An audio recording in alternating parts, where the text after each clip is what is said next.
Direktur gini. Udah tuh. Oke teman-teman. Penta. Siapa yang penta? Sudah gitu. Iya Pak. Penta. Iya, siap. Oh men, senyum bentar. Senyum, senyum. Gue gak bisa senyum. Itu senyum, Pak. Mulai Pak. Berarti ini apa, Noel? Ini udah tuh. Oke teman-teman, izin Pak Wamen silakan. Oke, terima kasih kawan-kawan atas kehadirannya di Kementerian Tenaga Kerja dan di 2 meter dari ruangan saya.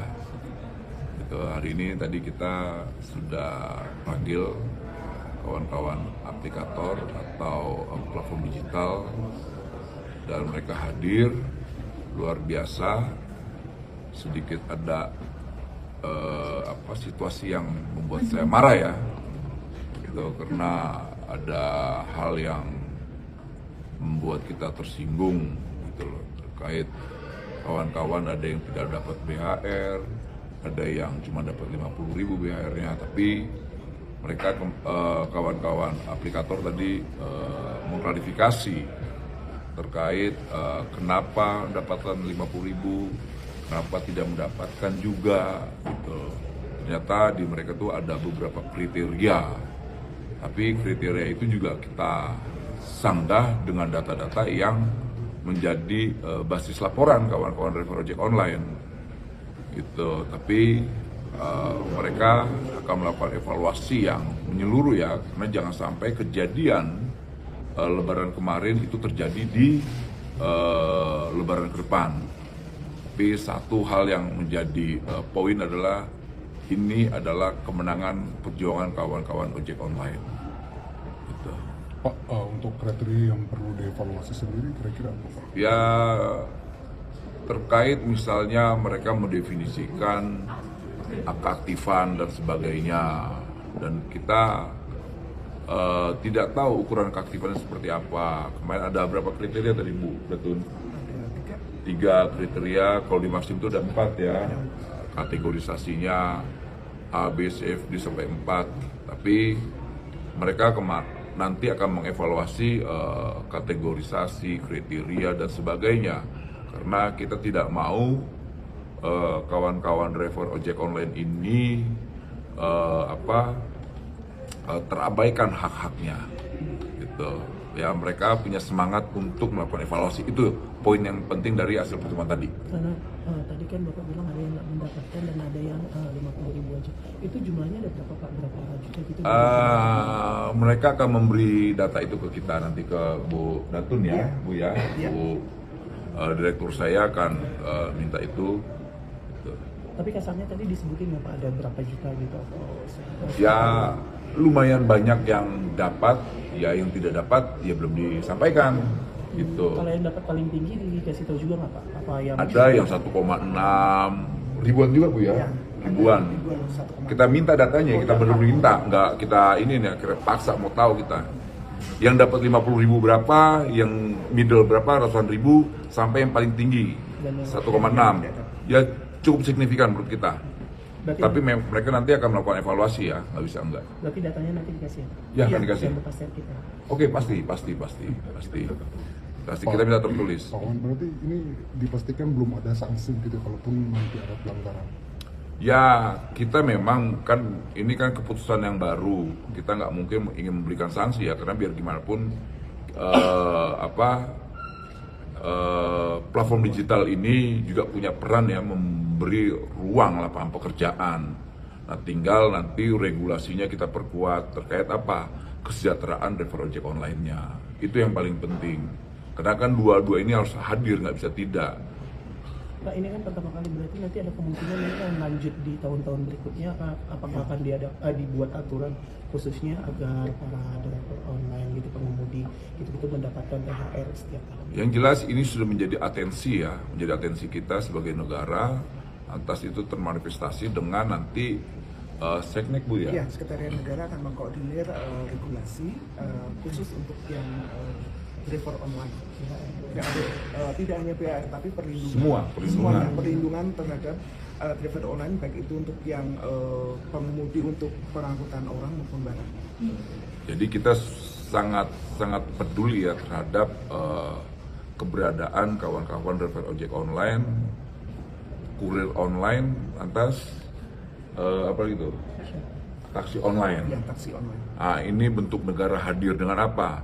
Membentuk yang namanya aturan. Jujur, berapa tahun ini kan sepertinya negara ini tidak ada.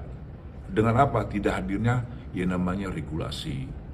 Nah, kita melihat itu dijadikan momentum mungkin ya dengan kawan-kawan platform digital memanfaatkan kekosongan ini. Jadi sekali ini di pemerintahan Pak Prabowo dan menterinya Pak Yasserli dan saya dan kawan-kawan dirjen direktur di Kementerian Tenaga Kerja fokus dan all out bekerja untuk soal keberpihakan ini. Gitu.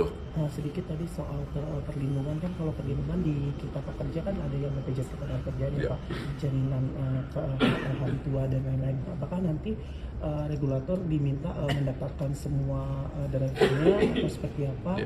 Karena kan ini kalau dia mendaftarkan Pak harus ada subsidi juga ya Pak dari mereka. Apakah udah dibahas dengan para ini pelaku usahanya Pak, seperti apa? Tadi macam-macam ya, misal kayak InDrive itu ternyata sudah memberi asuransi ke drivernya. Yang ini kan masing-masing ini beda-beda tuh, beda karakter, beda iklim bisnisnya. Nah, nanti kita cari formulasinya yang tepat gitu, karena kita tidak mau membuat regulasi malah merugikan gitu loh. Karena prinsip negara itu langsung melayani dua kepentingan. Pertama kepentingan industrialnya, kedua kepentingan kesejahteraan drivernya. Nah, dua komponen ini harus terlayani.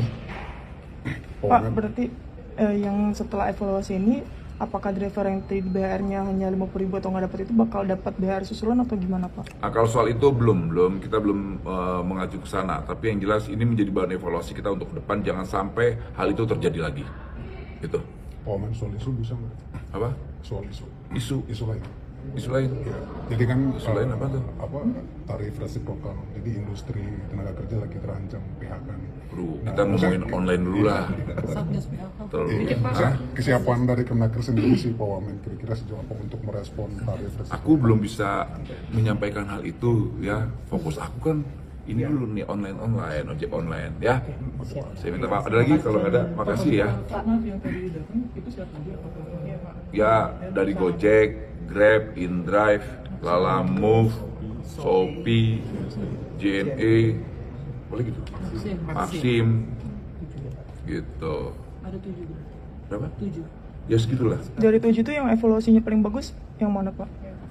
Ya kalau menurut kita ya relatif bagus semua ya, mereka transparan lah ya, mereka terbuka dengan kita soal waktu yang mepet, kemudian sistem yang nggak memungkinkan dan sebagainya, itu.